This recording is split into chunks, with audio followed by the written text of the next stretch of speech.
네, 기도합니다. 하나님 아버지 감사합니다. 오늘 벌써 수요일입니다.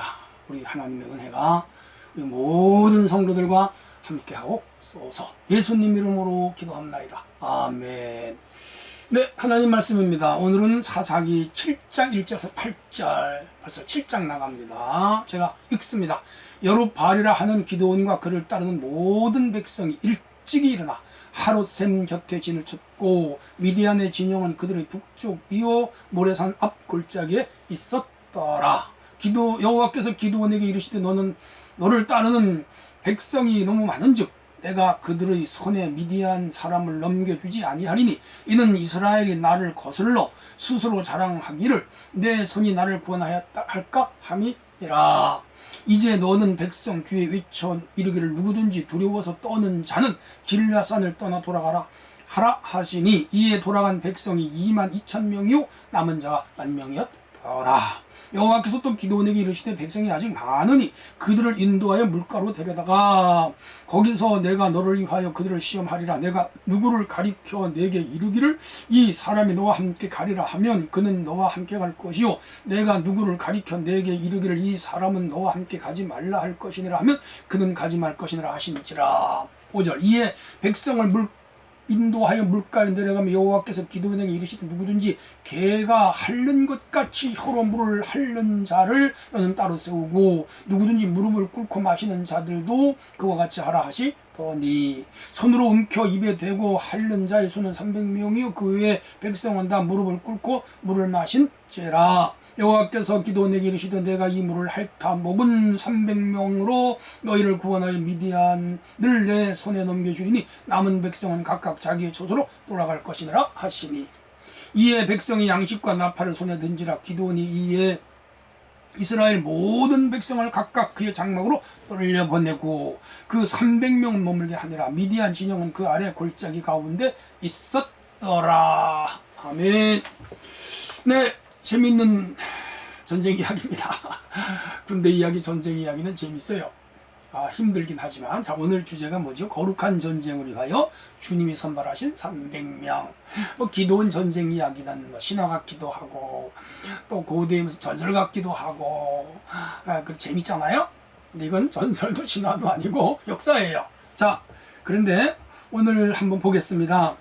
1절에 여룻바알, 아버지가 바알의 단을 헐었다 하여 이름을 지어준 이름이죠. 기드온의 하라는 이름. 그래서 그가 이제 하나님 시험했잖아요. 양털에 이슬이 내리는 사건과 또 양털에 이슬이 내리지 않고 마당에 이슬이 내리는 사건, 표징이죠. 자, 그렇게 해서 확신을 가진 거라 하나님이 자기와 함께 하신다는 확신을 가지고 나간 거죠. 여러분, 전쟁을 이끄는 지휘관은 확신이 있어야 됩니다. 확신이 없이 어정쩡하게 나가면 패배하죠.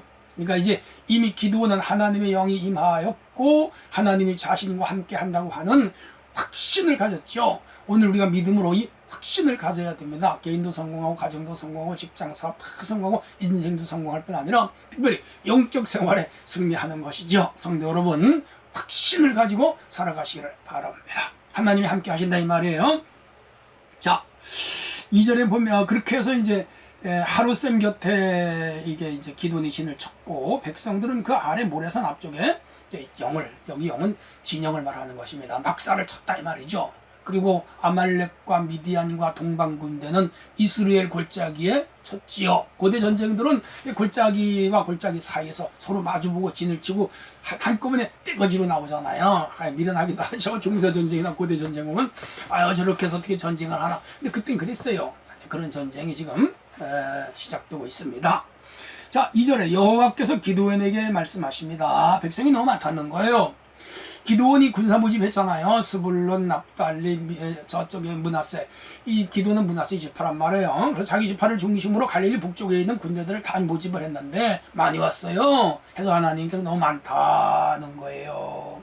만약에 군대가 많아가지고 이기면 하나님 영광 가리잖아요. 우리가 군인이 많아 이겼지만 하나님 도와주셨나? 그럴 거 아니에요. 그래서 하나님은 이제 군대를 추려서 아주 소수만 내보내고 나머지는 돌려보내려고 하시는 거예요. 하나님의 뭐라고 할까요? 성격, 하나님의 마음을 짐작할 수가 있습니다. 자, 3절에 너희 백성에게 외쳐서 누구든지 두려워 떠는 자는 길라 산을 떠나 돌아가라. 야, 첫 번째가 전쟁이 두려우면 떠나가라. 전쟁이 두렵지 않은 사람이 어디 있어요?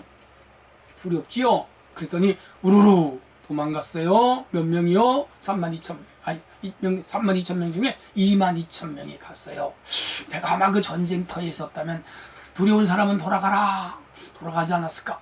아마 내가 생각하기에는 장가간 사람, 뭐 집 산 사람, 땅 산 사람, 소 산 사람, 뭐 데이트할 사람, 뭔가 하는 사람 다 돌아갔는데 예수님 말씀했잖아요. 쟁기를 잡고 뒤를 돌아놓으면 내게 합당치 않다.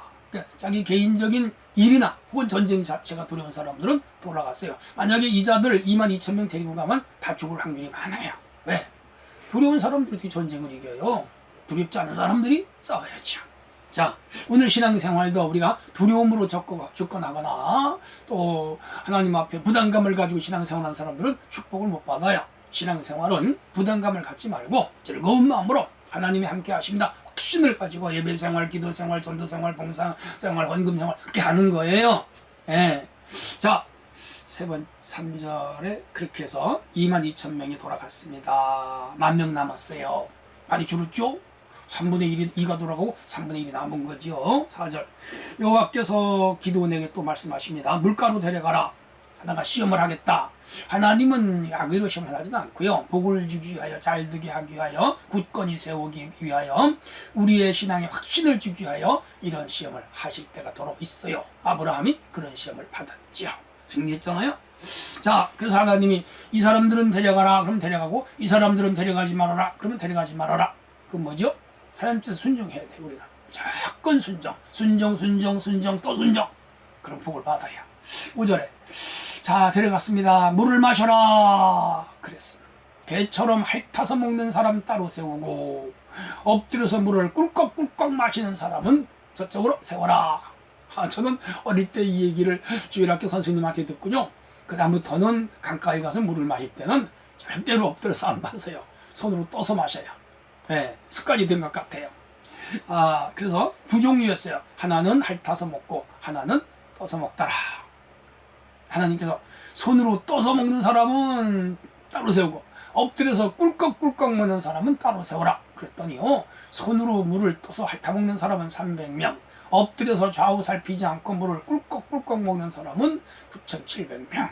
야, 그러니까 이 9,700명 전쟁터인데 지금 적이 화살이 어디서 날아올지 모르는데 적군이 떼거지로 덤벼들지 모르는데 언제 엎드려 마십니까? 태평한 거죠. 조심성이 없는 것이죠. 전쟁에 적합치 않았다 이 말이에요. 자, 그리고 이제 손으로 물을 떠서 먹는 사람 300명. 이 사람들은 경계성이 있었고요, 민첩성이 있었고요, 방심하지 않았다. 우리가 뭐 그렇게 추론할 수가 있습니다. 하나님이 왜 300명만 추렸는지 그 진의는 하나님밖에 몰라요. 그러나 우리가 일반론적으로 해석할 때 그렇다 그거지요. 하하. 그래서 7절에 기드온에게 하나님 말씀합니다. 핥아먹는 자 300명만 세워라. 그래서 그 사람들을 이제 따로 세웠어요. 9,700명은 너네 집으로 돌아가라. 필요 없다 이거죠. 돌려보냅니다. 그래서 그들에게 양식과 나팔, 이 나팔은 사실은 전쟁에 쓰기 위하여 양뿔로 만든 건데 그들도 하나씩 들고 왔어요. 그리고 양식을 나눠줬는데 집으로 돌아가다가 하루길이 아니잖아요. 며칠씩 집에 돌아가야 되는데, 그래서 서울서 부산까지 가려면 그게 하루가 되겠어요. 옛날에 한 달씩 걸어갔는데 가다가 굶지 않도록 먹을 양식 다 줘서 보내고요. 300명만 데리고 전쟁터에 갔다 그랬어요. 300명 하면요, 그리스의 스파르타 군대 300명, 페르시아 군하고 싸우는. 야, 그 300명의 용사 대단하지요? 그들 자체가 병기였잖아요. 그 영화 보면 참 감동도 받고 무섭기도 하고 그래요. 그 연상하게 되는데, 이들이 이제 300명을 딱 하나님이 주였습니다. 여기서 중요한 게 있습니다. 하나님의 정예부대지요. 하나님의 정예부대는 두려움이 없어요. 300명은 두려움이 없는 사람들. 오늘 우리 하나님의 일을 하거나 주를 믿거나 신앙생활할 때 두려움이 없어야 돼요. 마귀는 두려워하는 자를 공격하고요, 두려워하지 않는 자를 물리쳐요. 그래서 우리 하나님은 두려워 말라, 놀라지 말라, 내가 함께한다 계속 말씀하잖아요. 성도 여러분, 코로나19도 두려워하지 않기를 바랍니다. 긴장해야 돼요. 그래서 꼭 엎드려서 어떻게 물을 마셔? 전쟁인데 서서 핥아먹었던 것이죠. 전쟁 합격한 사람들, 합당한 사람들, 그리고 지도력에 순종하는 사람들, 돌아가라 안 돌아가잖아요. 그리고 물을 마셔라 마셨고요. 그래서 기도원에게 뽑힌 사람들, 그 사람들은요 지도력에 순종하고 정예 부대이고 전쟁에 나가도 이길 확률이 커요. 그래서 사실 이 사람들 전쟁에 이겼죠. 저는 우리 참사랑의 성도들이 믿음의 정예 부대가 되기를 원합니다. 하나님의 전술은 소수를 사용하십니다. 두려워하지 말라. 초대교회 사실은요 120명 소수였고요. 예수님의 제자 12명 소수였어요. 공자는 3,000명 제자가 됐잖아요. 그리고 석가모니도 수천 명 제자가 있었는데 예수님은 많이 필요 없다. 마이너리티, 소수를 통해서 큰일을 하신다. 우리 하나님. 그리고 하나님은 상상하지 못할 방법으로 사용하셔서 전쟁에 승리하게 하시고, 성경에 나오는 모든 전쟁사를 보면 참 상상 이상. 히스기야는 나스로 군대 18만 5천 명을 하룻밤에 무찔렀잖아요. 구수군대 100만 명을 하루아침에 다 퇴치시키는 하나님의 능력이 있잖아요. 우리 그거 믿는 거예요. 대적은 자멸하게 돼. 사실은 여기 기도원 군사가 싸워서 이긴 것보다 그들이 기도원 군사들이 꿈을 꾸고 꿈 얘기하는데 그만 그들이 사기를 잃고 전쟁에 자중질환 인해서 죽어버리고 말았죠. 하나님이 이기게 하신 거예요. 교회는 적은 수로 출발하고 또 비록 적다 하더라도 두려워할 필요가 없습니다. 십자가의 능력은 상상하지 못할 일들을 이루어내시고요. 선발된 자들에게 하나님은 성령의 능력을 주셔서 그 전쟁에 승리하도록 도와주시죠. 여러분 직장 생활하든 사업을 하든 가게를 움직이든 어떤 일을 하든 승리하게 하나님이 하시고요. 여러분 가정 삶의 일생을 하나님이 책임지십니다. 두려워 말고 놀라지 말고 오직 주님 한 분 굳게 믿고 의지하는 성도들 되기를 주 이름으로 축원합니다. 하나님 감사합니다. 오늘도 말씀을 통하 힘을 얻고 오늘 하루 승리하게 하여 주옵소서. 예수님 이름으로 기도합니다. 아멘.